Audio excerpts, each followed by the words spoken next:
perceptions et avoir une vision, est-ce que cela permet de surmonter les épreuves et de se remettre en marche avec le sourire? Bonjour, Christelle Duquesnoy, initiatrice de la communauté Le Sourire en Partage. Pour notre défi 21 jours pour retrouver le sourire dans les moments d'épreuve, on va s'intéresser à ces notions-là. Et pour cela, j'ai à mes côtés mon amie Anne Latulippe. Bonjour Christelle, comment ça va? Très bien. Alors Anne, toi, tu es quelqu'un qui rayonne. Tu es en parfaite cohérence avec ton être et tu as un regard pur et un sourire magnifique. Merci, c'est gentil. Je vais me faire rougir, mais merci, c'est gentil. Alors j'aimerais que, comme première question, j'aimerais te demander quels sont les défis de la vie qui t'ont amené à devoir changer tes perceptions? Mes perceptions, oh mon Dieu, j'en ai plusieurs, des défis. Je pense que la vie elle-même est un défi. Elle nous fait prendre des expériences de tout genre. Et celles qui sont les plus difficiles, en fait, puis dans lesquelles on traverse des fois des moments qui sont pénibles et durs à passer, c'est ceux qui sont les plus payants, c'est-à-dire ceux qui sont les plus riches dans les leçons qu'on peut apprendre. Et justement, tranquillement, pas vite, en force d'en passer et d'en vivre, on vient à comprendre que dans la vie, c'est un peu un jeu. On l'amène comme un jeu et amener le sourire dans ça, amener cette énergie-là de choisir d'être bien malgré le fait que les choses ne vont pas bien et de choisir de s'en aller dans une optique plus, comment je pourrais dire, positive et non pas de subir les événements, mais de se les approprier en disant, bon, je vis ça, je peux pas changer ça, mais comment est-ce que moi je peux transformer des choses pour transformer moi, mais en même temps aider les autres? OK. Mais dans ta vie à toi, personnelle, oui. Quels sont les défis? Ceux-là que j'ai vécu personnellement. J'ai eu des problématiques de couple, en masse. J'ai eu des problématiques avec le sucre. Oui, on y reviendra, mais ça a été une dépendance vraiment au même titre que l'alcool. J'ai été dans ça de façon profonde, puis il a fallu que je fasse des démarches importantes pour pouvoir m'en sortir. J'ai fait longtemps du patin artistique, donc la compétition, j'ai vécu ça jeune. Ça a été aussi de voir les deux côtés de la médaille, parce que dans la compétition, il y a des choses intéressantes, tant que ça reste une passion. Mais quand on devient dans l'obsession, ça devient très... ça nous gruge en énergie, puis on sourit pas mal moins que quand on était dans la passion. J'ai vécu aussi dans le milieu du travail des choses qui étaient très difficiles. Et ce qui m'a toujours aidé justement à pouvoir m'en sortir, c'était de revenir à ce côté-là de bonheur ou de passion ou de lâcher ce qui ne convenait plus pour vraiment embrasser quelque chose de positif et de transformer cette épreuve-là en quelque chose qui pouvait me servir d'outil pour les prochaines épreuves, mais aussi de plus en plus par rapport à la vision. Là, je dis quand tout est intégré un peu au niveau d'une vision plus globale, c'est quand je vis quelque chose maintenant, je le vis, mais au-delà de le vivre, ce que je fais, c'est aussi de me dire comment ça peut m'apporter à moi et comment ça peut, à travers moi, comme un canal, apporter aux autres. Servir aux autres. C'est comme si actuellement mes parents sont à l'hôpital les deux, donc vivre ça avec les deux à l'hôpital, c'est quand même plus que juste quand il y en a juste un. De les accompagner eux, de voir comment eux voient ça, comment qu'ils vivent ça, donc les accompagner, de voir aussi la détresse des médecins, de voir aussi la détresse des infirmières, des gens qui accompagnent autres, de voir aussi comment fonctionne le système plus grand, qui est le système hospitalier, dans un hôpital versus un autre, parce que j'en ai fait quand même 4 à travers un peu de temps, de voir la richesse, puis aussi de là où sont peut-être les places où les gens souffrent.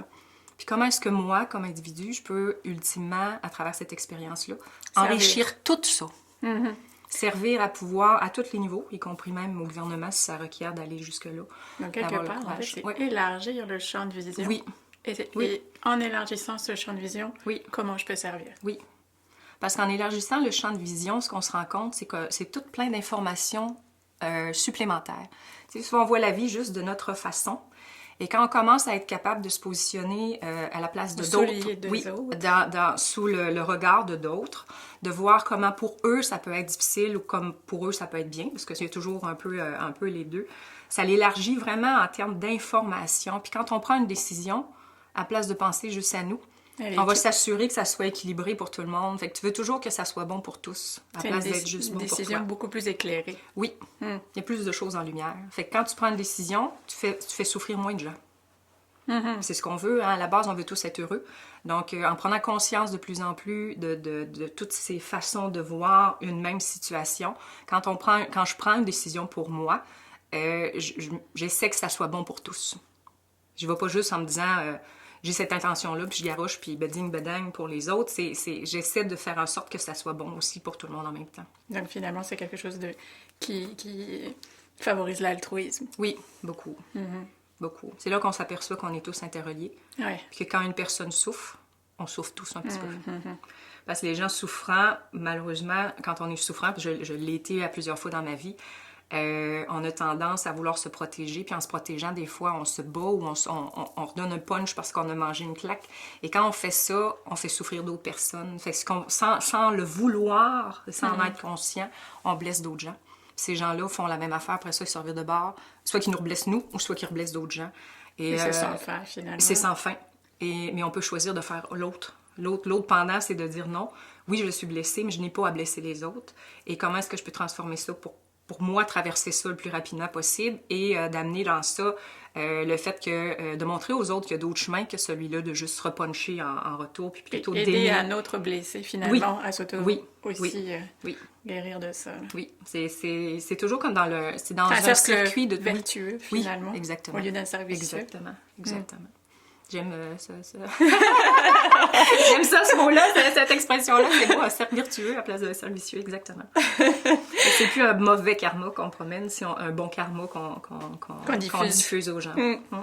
Puis qui émane de nous à la base.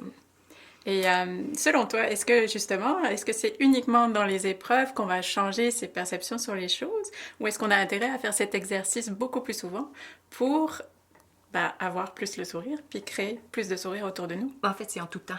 C'est ça. En tout temps. La seule chose, c'est en fait, on se pratique quand ça va bien. Puis quand ça va mal, ça devient plus facile de le mettre en exécution. C'est un peu comme un mantra. Tu sais, un mantra, ça nous ramène, dans le fond, quand on médite, le mantra nous ramène à nos pensées qui sont éparpillées à plus quelque chose de centré pour justement calmer le mental. C'est un peu la même chose. C'est que le sourire, entre autres, peut nous ramener à dire « Crème, je reviens dans le moment présent. Qu'est-ce que je veux être? Je veux porter une énergie qui est positive. Donc, je me remets le sourire. » Tu sais, même, des fois, j'arrête à des lumières puis je regarde passer les gens, supposons, qui traversent. Puis je me remets dans le sourire. Fait que je les vois beaux. C'est bizarre. Ça me switch. Mon cerveau change. Puis je vois les gens beaux. Je vois les gens souriants. Côté positif. Oui. Puis c'est fou ce qu'un sourire peut changer les choses. Quand ma mère elle a été malade la première fois, elle était en Floride. Puis j'ai été les rejoindre là-bas parce qu'elle rentrait à l'hôpital rapidement. Puis je marchais à tous les matins avant de me rendre à l'hôpital sur le bord de la plage. Puis je croisais des gens. Puis j'étais dans cette tumulte-là de ma mère et tout ça. Puis quand je croisais les gens, je me disais, crime, ces gens-là, puis les Américains sont très polis, très souriants, très good morning, là, tu sais. Et quand je les croisais, je me disais, Colin, ils m'arrivent, puis ils me sourient. Ils n'ont aucune idée ce que ce petit bonjour et ce petit sourire-là pour eux, qui est très purement cordial, me fait du bien. Je veux dire, ils m'ont remonté, ils me pompaient pour la journée en énergie, parce que tout est énergie aussi. Hein? Ce sourire-là, ça nous dégage une énergie d'amour. Hein? Oui, ça nous dit « je te vois et je te reconnais ». Et on veut tous être vus, on veut tous être reconnus. Fait que c'est sûr que pour la base, puis c'est facile, c'est gratuit, c'est simple. Et la première chose que ça nous fait du bien à nous. Au-delà de le donner à l'autre, ça nous fait du bien à nous. Et ça montre à l'autre que lui aussi peut le faire en sécurité. Tout à fait. On a tendance à avoir plus confiance à quelqu'un qui nous sourit. Plus que quelqu'un qui, en partant, a l'air... Tu sais pas trop comment te prendre avec. Puis parce que tu le sais pas, tu vas être un peu sur la défensive si c'est quelqu'un qui a peur. Mais si quelqu'un te sourit, ça ouvre automatiquement le rapport à une ouverture d'un peu plus de confiance. Et comment on arrive, d'après toi, à changer nos perceptions, justement, quand on est dans les moments de grande contraction, d'épreuve? On passe par quelle étape? Est-ce qu'il faut d'abord, par exemple, libérer ses émotions? Est-ce que... je pense que la première étape, c'est prendre conscience. Oui. Prendre conscience de nos pensées, de nos émotions, de ce qu'on vit, de la réalité qui est là, mais de le prendre en termes de l'observateur de ce qui est là.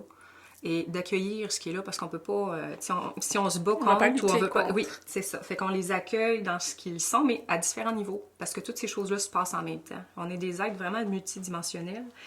Et juste focusser sur l'émotionnel, on oublie l'énergie, on oublie le mental, on oublie les pensées, on oublie le physique, comment lui se sent. Il faut aller les visiter tous ensemble. Puis c'est ça aussi, la vision. C'est de ne pas se limiter à un aspect de nous. Parce que tous ces aspects-là nous donnent de l'information. Tous ces aspects-là sont importants de les regarder, de les considérer. Et quand on prend, justement, on commence par prendre conscience de ce qui est là, après ça, en tant qu'observateur, on peut décider qu'est-ce que je fais maintenant avec ça, consciemment. Et de faire un choix libre. On n'est pas obligé d'être à la merci de ce qui arrive. Qu'est-ce que moi, à la Tulipe ou Christelle, qu'est-ce qu'on fait face à cette situation-là? Est-ce que j'embarque dedans puis je deviens la victime de cette situation-là puis je me laisse traîner comme si... non, j'ai décidé que je voulais être une personne responsable. J'ai décidé que je voulais me prendre en main. J'ai décidé que je voulais contrôler... Ben, j'aime pas le mot contrôler, mais je veux dire au moins décider de ma vie puis des choix que je fais. Alors, je choisis, moi, que dans ça, je veux porter la bienveillance envers moi, envers et aussi envers cette situation-là, parce que je suis pas la seule à la vivre, cette situation-là. C'est pour ça que, tu sais, mentalement, ça repart en disant qu'est-ce que cette situation-là, d'autres gens le vivent. Puis comment est-ce que je peux... Elle même si elle est négative, elle peut m'apporter. Donc, je la vis volontairement, en pleine conscience. Et ultimement, en restant cohérente avec qui je veux être. Et dans une vision élargie qui, elle, me dit, ben écoute, vis-le, puis accumule le plus d'informations, d'exemples, de tout, parle aux gens, pose-leur des questions, demande aux médecins si vous aviez une chose à changer dans votre système, qu'est-ce que vous feriez. Va chercher de l'information qui va faire en sorte qu'après, quand tu vas être sorti de cet événement-là, tu vas pouvoir aider d'autres gens qui rentrent dans un événement semblable à passer à travers beaucoup plus rapidement et mieux outillés que toi. Puis quand tu leur parleras, tu leur donneras tellement d'aspects, ils seront obligés de se reconnaître quelque part. À quelque part, oui, parce que plus on est large dans ce qu'on discute ou dans les sujets qu'on couvre, plus à quelque part les gens vont se sentir interpellés. Parce que quand on parle juste émotion, tous ceux-là qui sont plus mentalement plus logiques, on les perd. Donc, quand on parle à la fois à la personne logique, à la personne émotionnelle, à la personne plus énergétique, à la personne qui croit aux anges, à la personne... Tu sais, que tout ça existe, puis que tu dis, j'en fais pas aucune abstraction, ben écoute, prends tout ce qui t'est utile, qui t'est utile à toi et qui t'aide à traverser ça, et prends-les en fonction de cette situation-là pour être qui tu veux être en cohérence avec toi, avec la personne que tu veux être. Finalement, c'est aussi avoir une grande ouverture avec ce qui t'arrive. Puis à tout considérer. Puis, le plus possible. Le plus ouvert possible, ce qui fait en sorte que quand tu fermes pas de porte, tu sais, ça c'est comme conduire ta voiture puis regarder juste à l'avant. Ou conduire ta voiture puis aussi regarder dans ton rétroviseur, sur les côtés, savoir qui est autour, pas juste là, savoir qui est autour de toi. Même quand tu regardes en avant, tu regardes deux voitures en avant, si tu la vois freiner, tu sais que les autres vont freiner puis ça va être toi.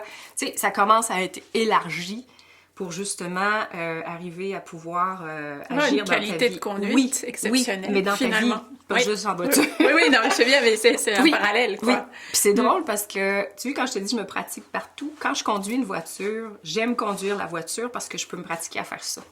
Dans du concret de la voiture.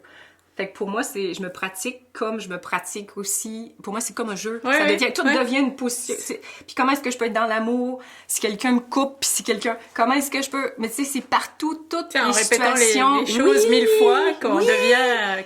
Ben, ça devient naturel. Voilà, c'est ça. Fait que t'arrives une situation qui est vraiment difficile. J'ai eu un accident il y a 2 ans. Puis mon intuition m'avait dit de m'en aller ailleurs. Je n'ai pas écouté mon intuition. J'ai bypassé en disant que c'était pas pour moi, mais... Puis j'ai pris la voiture, puis je me suis même pas rendue là où je voulais me rendre. Et cette fois-là, justement, quand cet accident-là est arrivé, j'ai laissé passer l'énergie. Parce que je m'étais pratiquée à faire plein de choses, à conduire de différentes façons avec une vue plus grande. Puis quand j'ai entendu le son, puis tout, je savais quand je me faisais rentrer dedans. Puis je me savais aussi que s'il me ramassait, puis il me poussait dans l'autre en avant, puis je me ramassais en sandwich. Alors, j'ai comme tout laissé, puis j'ai laissé passer cette énergie-là. Je me suis sortie de là, la voiture était finie, puis moi, j'avais rien. Parce que je me suis pas contractée contre l'énergie. Oui. Fait que c'est vraiment, c'est niaiseux ce que je te dis là, mais cette contraction-là, on le fait des fois. Quand quelqu'un nous dit qu'il nous laisse, puis que par amour ou par dépendance affective, on s'accroche, c'est dur. Puis la même affaire aussi, que des fois on reste dans des relations où c'est nous qui devrions quitter, puis on veut pas, puis on lâche pas prise sur ça. C'est là où on souffre le plus. L'entre-deux d'adaptation fait mal un peu. Après ça, on dit, mon Dieu, qu'est-ce qu'on est libre. On a souffert pour des fois, on n'aurait pas dû souffrir. Et plus on le fait, plus on le pratique, plus on devient bon, puis plus on peut le mettre dans toutes les situations de notre vie. Comme je dis, on peut pratiquer dans n'importe quelle situation. Et plus on pratique, et Plus plus on ça est bon. devient naturel. C'est comme apprendre à le vélo, là, je veux dire, au marché, où on a tombé, remonté. Puis un moment trop qu'on répète, puis à un moment donné, on sent que les pensées sont plus calmes. C'est pas la première journée que tu as ça, c'est parce qu'on le fait. C'est qu'on a oublié que l'être humain, il y a deux choses. On apprend par l'intensité. Ça, ça C'est fait rough. mal. C'est intense, ça dure pas longtemps, mais c'est très intense et ça fait très mal. Et peu importe la sphère, ou on apprend par la répétition. Tout à fait. C'est plus facile et moins doux souffrant. dans la répétition que d'arriver puis frapper un mur. Donc, à un moment donné, on est bienveillant envers nous aussi, on apprend la bienveillance. Donc, la bienveillance, on l'apporte pour nous aussi. On va se dire, ben là, l'intensité, je pense que j'ai eu ma dose. On va être gentil. On va aller vers la douceur. Fait que je vais me pratiquer tout le temps. Fait que comme ça, quand ça va arriver, ça va être juste quelque chose de normal. Donc, je vais faire face, qui est difficile, oui, que je suis consciente que c'est difficile, mais je vais l'amener tout de suite, très rapidement, dans Plus m'en de la sortir douceur. pour moi, pour les autres. Puis, tu sais, quand on fait du bien aux autres, quand on se fait du bien à nous, c'est bon. Puis quand en plus on fait du bien aux autres, c'est l'espèce d'échange qu'on aime, qui est vraiment, vraiment, vraiment Nourrissant. satisfaisant et nourrissant pour nous. Et d'avoir cette utilité-là pour nous et contribuer à plus grand. Puis c'est dans cette énergie-là tout le temps, de chaque chose qu'on fait. On est tellement des êtres complets de beaucoup de choses. On peut faire, tu sais, moi j'étais comptable, c'était les chiffres, la logique, etc. Puis aujourd'hui, toutes ces dimensions-là, c'est des choses qui m'intéressent. Je me suis ouvert à plein de nouveaux univers que avant, ça m'intéressait plus ou moins. Puis là, on dirait que tout m'intéresse. Je suis passionnée de la vie. Oui, c'est ça. De la vie. Puis j'aime voir les jours. Tu sais, quand La on est lumière. heureux, on veut voir les gens sourire. T'as Ouais. envie que les gens soient heureux. T'as envie de partager cette énergie-là. C'est clair. Fait que, ben c'est ça. Fait que c'est un peu ça, un peu vivre avec vision. C'est vivre avec, en regardant au-delà, en deçà, en arrière, au devant. Puis de faire avec ce qui est. Donc, chaque situation, chaque personne, chaque relation sont toujours différentes. Tout est toujours... Parfaitement parfait. unique. Oui, mais c'est vrai. Il y a des choses qui peuvent se ressembler, mais à chaque fois, c'est toujours de se remettre dans un nouveau contexte. Il y a quelque chose qui a changé. Il y a une personne qui ne perçoit pas les choses de la même façon. Il faut l'inclure. Ouais. Il faut arrêter d'exclure du monde, puis d'exclure des situations, puis d'exclure des choses. Il faut de plus en plus inclure. Comment est-ce que je peux inclure le plus de gens Unicité. pour qu'ils voient comment ils sont beaux, comment ils sont bons, comment ils sont plusieurs aspects de eux qui ne voient pas. Tu sais, quand on sourit, on voit le beau en l'autre. Ben oui. Et Tellement. à travers les yeux aussi. Donc, Puis quand cette personne-là, elle se sent perçue comme ça, on l'aide à croire en elle. Tout à fait. Puis quand elle commence à croire en elle, elle va commencer à Avoir émaner. le sourire. Ben oui, Je suis rayonner. persuadée que les 8 milliards de personnes sur Terre que nous sommes possédons toutes les réponses à toutes les problématiques que nous avons actuellement sur Terre. Et si nous travaillerions plus ensemble, en faisant émaner le meilleur de chacun et de tout ce qu'on a. Il n'y a rien qu'on n'a pas, je pense, expérimenté Remonté. toute la gang ensemble. Là. Et est-ce qu'on pourrait trouver un moyen de faire en sorte de nous ramener ensemble aussi? De rallier tout Oui, ça. tout ça. Pour s'en aller vers un monde qui serait celui qu'on porte. Intérieurement, on le porte. Mais oui, Ce qu'on veut on vivre est seul, là, en dedans, tout le monde veut le vivre. Alors, j'y crois. Puis moi aussi. j'y crois profondément et je suis prête à faire ce qu'il faut pour faire Contribuer. oui à ça.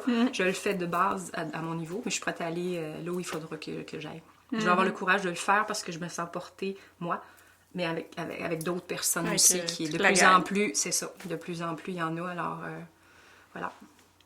Excellent. J'adhère. Moi aussi. Est-ce que finalement aussi, le changement de perception, on le fait à l'instant présent? Et est-ce que finalement, ça permet pas une vision qui est plus positive, qui nous amène vers un futur qui est plus prometteur? Oui, en fait. Et à l'inverse, quand on ne change pas de perception, on aurait peut-être tendance à se créer, à nourrir de négatif, Ouais. puis à se créer un futur qui est pas du tout, qui nous Avec maintient dans l'épreuve. Oui, dans l'épreuve. En fait, le passé, on peut tirer des leçons du passé, mais on ne peut pas le changer. Ouais. Dans la science, on démontre de plus en plus que si tu veux changer, en fait, la programmation neurolinguistique Ouais. fonctionne beaucoup comme ça. On part de l'état où tu es et où tu vas aller. Contrairement à la psychologie qui a longtemps travaillé un peu plus au niveau du passé. Puis, c'est pas que c'est mal, mais c'est qu'on peut pas le changer. Fait que ça devient, tu sais, on travaille sur des choses que faut apprendre, c'est plus long parce que justement, c'est plus lourd, mais si tu pars de où tu es, puis où tu veux aller, les choses peuvent changer très rapidement. La neuroscience le prouve aussi en termes de fait que les croyances... que par ton attitude, justement. Par notre attitude, la façon dont on se tient, tu sais, tous les aspects de notre être importe dans ce changement-là. Il y a le changement de la position, mais il y a le changement de comment est-ce que tu te perçois toi, comment tu t'installes. Tu peux te connecter à des situations où tu t'as porté ça à quelque part dans le passé. Ça, tu peux utiliser cette leçon-là, de cet événement-là pour te porter dans le futur, dans ce que tu veux être. Puis plus tu vas le pratiquer, plus ça va devenir normal, tu n'auras même plus besoin de penser à ta posture, parce que tu vas l'avoir tout le temps. Ça va être intégré en toi. Ta pensée aussi, elle va être plus positive. Tu vas savoir que tu as du courage, parce que tu vas l'avoir pratiqué, puis à un moment donné, ton courage va être là. Puis c'est d'aller chercher tous ces outils-là pour nous faciliter la vie. Et aussi, tu sais, vivre avec vision, c'est se projeter vers qu'est-ce qu'on veut devenir. Quand on roule avec le passé, on a une grande chance de toujours refaire les mêmes patterns. Oui. Le balancier, le miroir. Puis si on change des choses, mais on finit toujours par être dans le même retour. En business, c'est comme ça. On le voit. On voyait ça dans les entreprises. Quelqu'un qui arrive, un nouveau propriétaire d'entreprise. Avant, c'était supposons très centralisé. Au plus il arrive avec une idée, on décentralise. 10 ans plus tard, il y en a un autre qui arrive, on centralise, on décentralise, on centralise, on décentralise, on centralise. Finalement, la business, elle perd en plein de choses, là. Elle perd plein de monde. Et elle perd des fois en efficacité, en efficience. Fait que on est toujours dans les mêmes patterns. Puis les gens pensent qu'ils changent des choses. C'est Einstein qui disait, la folie, c'est de répéter toujours la même affaire puis de penser qu'on va avoir des résultats différents. Ben, si tu veux changer des choses, change-les. Ben oui. Mais change de point de vue. Parce que si tu restes toujours dans le même point de vue, dans le même angle, les mêmes croyances, les mêmes... Tu sais, change, commence à regarder d'autres choses, mais rouvre, tu sais, pour faire entrer la lumière, puis voir autre chose, voir autrement. Parce que si tu veux que les choses arrivent autrement, il faut absolument qu'il y ait quelque chose qui soit autrement. Oui. C'est sur chaque aspect. Encore une fois, l'énergie, l'émotion, la pensée, les croyances, la façon dont on va aborder les actions, les paroles qu'on utilise, les mots. Fait que c'est tout ça. Alors, ça paraît évident là, quand on le dit. Oui. Après, quand on le vit, c'est peut-être moins facile. C'est moins facile. Parce Mais, on est ancré. Ouais, on est ancré dans des patterns. Il faut l'avoir, cette systémique-là. Oui. Tu sais, tantôt, je n'ai pas parlé nécessairement, mais quand on recule, de voir la systémique dans laquelle on est toujours pris. Oui. Tu sais, je t'ai dit qu'avec des partenaires amoureux, j'avais eu un peu de misère, mais je me promenais en pattern comme ça, puis à un moment donné, j'avais mis toutes les plus, les moins de tout le monde, puis ce que j'avais aimé, puis je me suis rendu compte que la seule affaire qui était commune dans tout ça, c'était que moi. Tu sais, je m'étais balancée dans des patterns d'aller d'un bord, d'aller de l'autre côté, puis à un moment donné, je me suis reculée, puis j'ai dit, je suis dans une dynamique où... des fois, je suis la victime, des fois, je suis le bourreau, puis des fois, je suis le sauveur là, avec ces gens-là. Je ne veux plus être dans cette énergie-là. Je veux transcender la systémique. Transcender la systémique, c'est l'avoir joué, puis ne plus jouer dedans. En avoir pris conscience. Oui, puis ne plus embarquer. Et c'est ça. Donc, en fait, t'en parlais tout à l'heure, mais il est de notre responsabilité de changer nos perceptions pour créer un avenir sourire. Oui. C'est vraiment ça. Oui. Et non seulement c'est notre responsabilité, mais il faut, comme tu dis, le pratiquer. Le pratiquer. Oui. C'est là où l'adulte, des fois, on a de la difficulté, parce qu'on a tendance à penser que parce qu'on est un adulte, il faut le réussir du premier coup. On est d'éternels élèves, éternels enfants, sur toutes les nouvelles choses qu'on apprend. Ça, c'est de se redonner cette autorisation-là. Oui, c'est ça. Pour le faire. Alors, Anne, est-ce que tu peux nous donner ta vision à toi, pour toi, en 2018? En 2018, vu ce qui est arrivé pour mes parents, c'est que j'ai décidé d'embrasser vraiment ce qui arrivait dans ma vie, puis de l'utiliser comme un tremplin, de l'utiliser pour me propulser, puis en même temps propulser les gens avec moi. Et c'est d'utiliser cette vision-là, comme je dis. Il se passe des choses au niveau gouvernemental, je le sais, puis ça bouge beaucoup parce qu'on a les élections à l'automne. Ça m'amène à me positionner, à dire j'aimerais ça contribuer. Et j'aimerais ça contribuer avec d'autres gens parce que le gouvernement fait partie d'une systémique dont nous faisons partie aussi. Et dans cette systémique-là, si on veut que les choses changent, il faut qu'on prenne autant notre responsabilité, nous, comme individus, que les aider eux, parce qu'ils font partie des systémiques, et comme ils en font partie, c'est difficile de changer une partie sans que les autres changent. Alors, pourquoi pas changer ensemble? Pourquoi pas changer ensemble avec une vision commune? Les partis se font opposition. Ce que j'aimerais proposer, entre autres, pourquoi est-ce qu'ils ne font pas vision commune? On a besoin de travailler ensemble, on a besoin du changement, on a besoin d'indépendance qui nécessite la responsabilisation. C'est les 3 thèmes des 3 partis. Chacun tire sur sa couverte, mais en même temps, pourquoi on les rassemble pas pour s'en aller en avant ensemble? On a besoin de ça pour les changements qui s'en viennent. Puis on a besoin aussi de le mettre à notre portée individuelle aussi, si on veut pouvoir aider le changement du gouvernement. Il est à notre image et on est à son image. Alors, c'est ça. C'est comme quelque part, tu es partie d'une expérience personnelle souffrante. Oui. Puis tu te rends compte qu'il y a pas mal de choses qui pourraient être changées à un autre niveau. Oui. Puis tu dis que ta vision à toi, c'est justement d'aider à changer ces systèmes-là, de changer de perception. Puis pour contribuer à une nouvelle vision collective pour la société, la planète, finalement. Oui. On commence par nous, parce que c'est toujours un peu plus englobant. On ne peut pas viser la planète tout de suite. On va commencer par nous, en montrant et pourquoi on ne serait pas l'exemple. Pourquoi est-ce que le Québec ne se donnerait pas l'autorisation d'être soit le changement qu'on veut voir, soyons ce que l'on veut voir ailleurs dans le monde et offrons ici ce que l'on voudrait qu'ailleurs puisse faire aussi. Et qui sait, on va peut-être inspirer d'autres places, d'autres pays, d'autres entreprises, d'autres façons de faire. Non plus nous suivre ce qu'eux font, mais nous être ce qu'eux vont vouloir être aussi. Puis finalement, peut-être qu'aussi, il faut qu'il y ait des gens qui travaillent à tous les niveaux. C'est partout. Toi t'as envie d'aller dans ce niveau supérieur, mais il peut aussi y avoir des gens qui continuent à travailler sur le niveau individuel, puis que tous ensemble, en même temps, on travaille collectivement dans chaque niveau. Et c'est important, ça, ce que tu viens de dire, parce que, étant chacun unique, notre apport, il faut qu'il soit à tous les niveaux. Ouais. Puis j'ai la chance, ou le don qu'on m'a donné, que j'ai laissé émaner aussi, d'avoir cette vision-là qui peut être aidée à différents paliers.